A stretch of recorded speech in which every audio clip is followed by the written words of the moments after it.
Remember to subscribe and like the video, you heathens.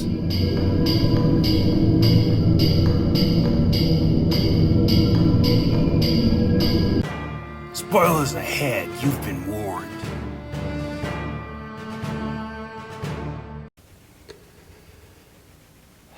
Alright, that was a long movie. I finally got done with it. It took me about 5 hours, even though it's 4 hours long. Had to take a bunch of breaks. So, if you don't know what movie I'm talking about, you didn't read the title, which I don't understand why you wouldn't read the title, is this is Justice League Snyder's Cut, Snyder's Vision.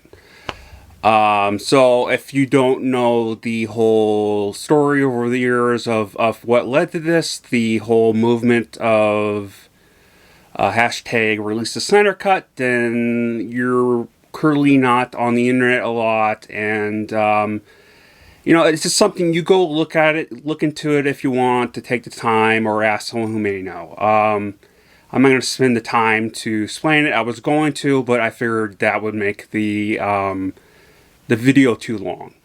So I'm also not going to tell a plot, because this is just the Snyder's version that was supposed to be before he got fired of the 2017 version, which was done by Whedon. Well, it was first done by Snyder, then got fired, and then Whedon took over. So then we got the whole thing. Which, by the way, I have no problem with this 2017 movie. I thought it was good.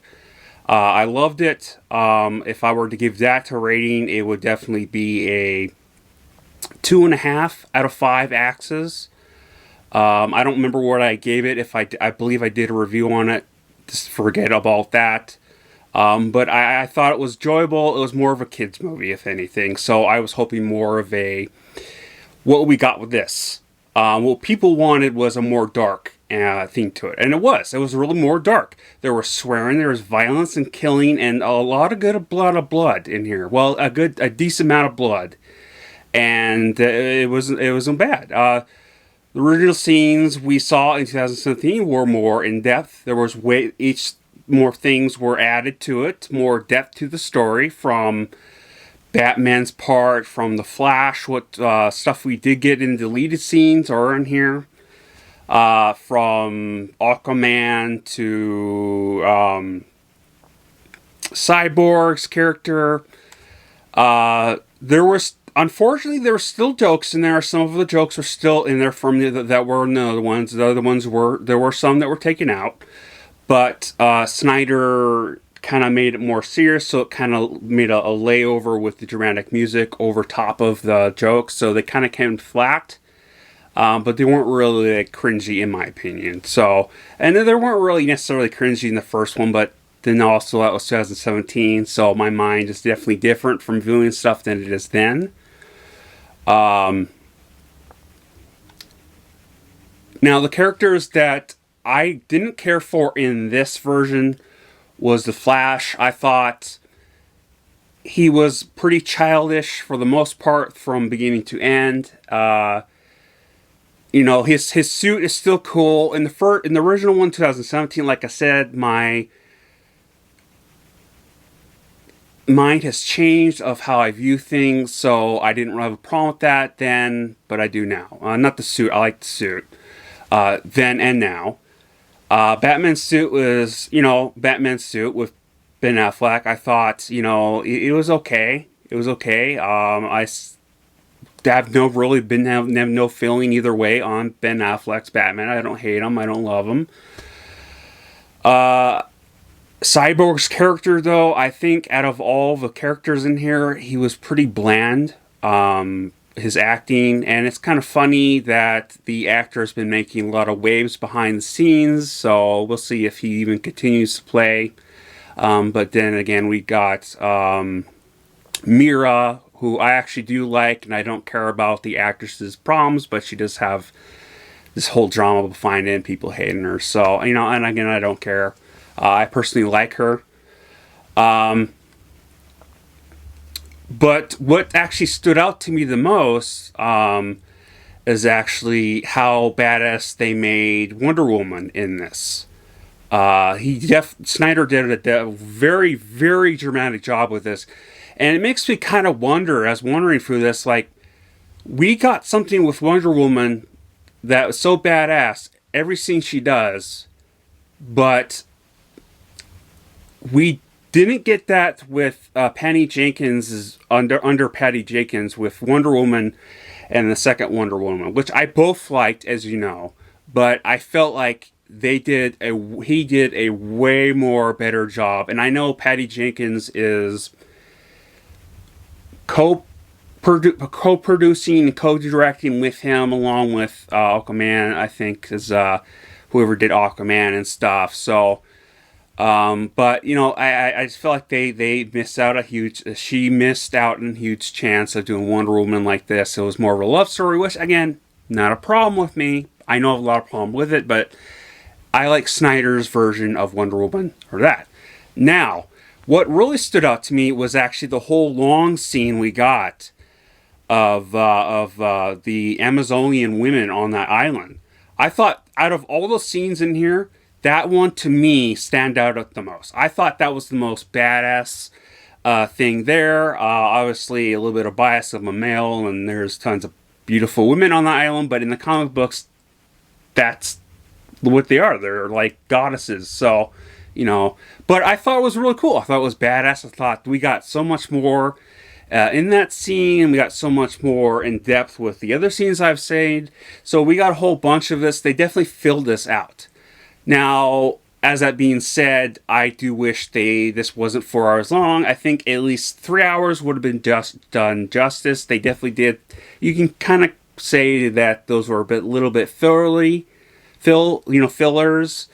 with the expanding each scene and storyline. We got special effects in here that were pretty cool in the beginning. They weren't anywhere as bad, and I'll admit it, the Justice League wasn't perfect. It had a lot of issues. The CGI and the tint of it, the blue tint, was kind of stupid. But they definitely did a way better job with Cyborg's suit, and oh god, the guy with the hammer, the bad guy. We finally got, what was really cool about this is we finally got Superman's black suit, and they had a lot of it in here towards the end. I thought it was the coolest looking suit ever. It was definitely, I didn't know what to really think about it in the trailer, because they didn't show a whole lot of it. This is a snippet. But I loved it. I thought it was cool. They didn't have a lot of Henry Cavill in here. I know that he was involved in the reshoot, so to the naysayers that said that it was going to be the same movie, I can tell you right now, I kind of already knew this, so did we all hardcore fans knew this. It was a completely different movie with some spots in it from the original of the same story. But it was like completely different. The tone of it was completely dark. It was more serious. It was more rounded. It was more in depth, and it was way more dramatic. Now, I do think they focused a lot too much with Snyder on the slow-mo. They did definitely do a little too much of it, but it didn't bother me. Now, here's the one issue that I was going into this, and I did get over it, this is in 60 point something, so it's a cropped box in this. One of the worst kind of forms of cropping you could do, and they did that. Now, I don't know why they did that. They said for his vision, which I don't understand that type of thing, but they did it, and I was worried that it was going to ruin the movie for me, because, you know, I don't like cropping, and again, it's the worst cropping. So it's like pure black stripes on the side, and then you got the cropping box of the video. So it actually turned out to be not a big deal, and I'm sure it's going to be some people are going to complain about it, and haters are still going to complain. I'm sure someone's going to find something to complain about it. For me, I had chills in so many parts in this. I was actually very hyped for this, and I went into this very, very, very excited, and I came out very pumped. From beginning to end, I was very pumped for this movie. It was definitely very good. It was very good for what we were expecting. Do I feel as a fan, and I can't speak for everyone, do I feel as a fan that this was justified of what we wanted, us fighting for the Snyder Cut release? I do. I think we're thoroughly satisfied. Now, when it comes to the Joker part in here, in the dream of Batman's dream of the future or something, I didn't like him. I thought his presence, the look of him looked better, but his acting of Jared Leto's, I didn't care for. I was giving him the benefit of the doubt when people were talking crap about Jared Leto's acting. I think Jared Leto can do a good job. I just think, especially as a Joker, because he's pretty that kind of a weirdo, I just thought it was a bit lazy, his dialogue and stuff, and that in that last scene, it definitely came off, put me off. I mean, somewhat, but yeah, this is what I have to rate it. I mean, there's not much else to say about it.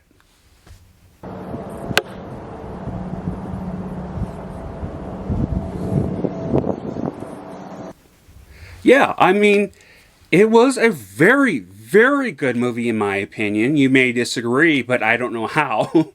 But it was good. It was really good. I think you need to watch it. It's worth watching, even though it's 4 hours. It should be in like at least 3, or yeah, at least 3.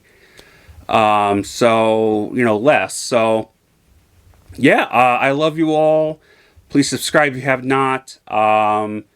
I don't know what I'll be having out next, when I'll be doing it. So, stay tuned, hit the bell icon, and I appreciate you all. Please stay safe, and skål.